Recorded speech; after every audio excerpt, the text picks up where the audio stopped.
আমাদের শিলিপনগর দৌলতপুর কুষ্টিয়ার এই চর অঞ্চলের একটাই দাবি, এখানে একটা 200 একর জমির উপরে পার্ক অথবা পর্যটন কেন্দ্র, ঝুলন্ত পার্ক।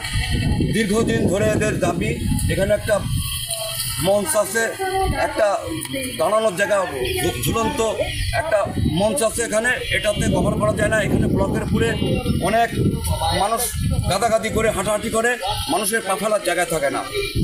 আজ থেকে 15 বছর আগের এই এলাকাবাসীর দাবি এখানে একটা পর্যটন কেন্দ্র করার জন্য। আপনারা যদি এই এলাকার জনগণের এই দাবিটা মেনে নেন, জনগণের এলাকাবাসী উপকৃত হবে এবং তারা বিনোদনের জন্য উপকৃত হবে। প্লাস বাইরের যারা ভাই বোনেরা আসবেন, তারা একটা বিনোদন কেন্দ্র একটা দেখে ঘুরে ফিরে মনটাকে প্রফুল্ল করে যেতে পারবেন, আনন্দ উপভোগ করে। আমি দীপু কবিরাজ, আপনাদেরকে অনেক ধন্যবাদ। আসসালামু আলাইকুম।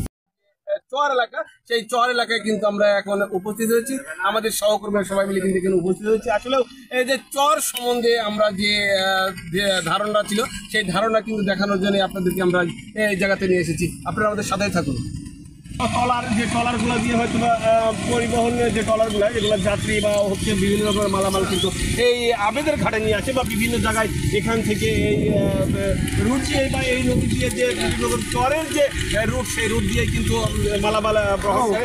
সেই নৌকাগুলোকে আপনাদেরকে আমরা দেখেন, এই ট্রলারগুলো কিন্তু দাঁড়িয়ে আছে এবং যে বালুর যে শুকনো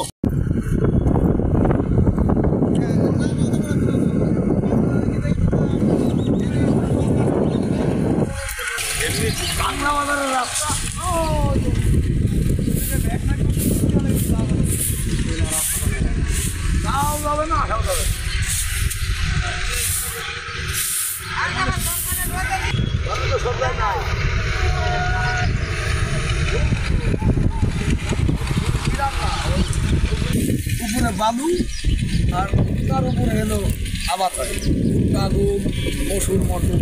এখানে দেখার মতো কোন স্থানটি ভালো? কোন ধরনের স্থানটি ভালো? আবেদন ঘাটের এই মঞ্চটা, এখানে আপনার প্রত্যেক বছরে ঈদ হলে মানুষের বিলকুল থাকে না। আবেদার ঘাট, আবেদার ঘাটে আমার প্রিয় সহকর্মী সহ আমরা 8 জন আনন্দ আপনারা দেখতে পাচ্ছেন নদী পদ্মা প্রায় পদ্মার মাঝখানে ধানের চাষ হচ্ছে। তো যতদূর তাকাবো ততদূর আমরা দেখব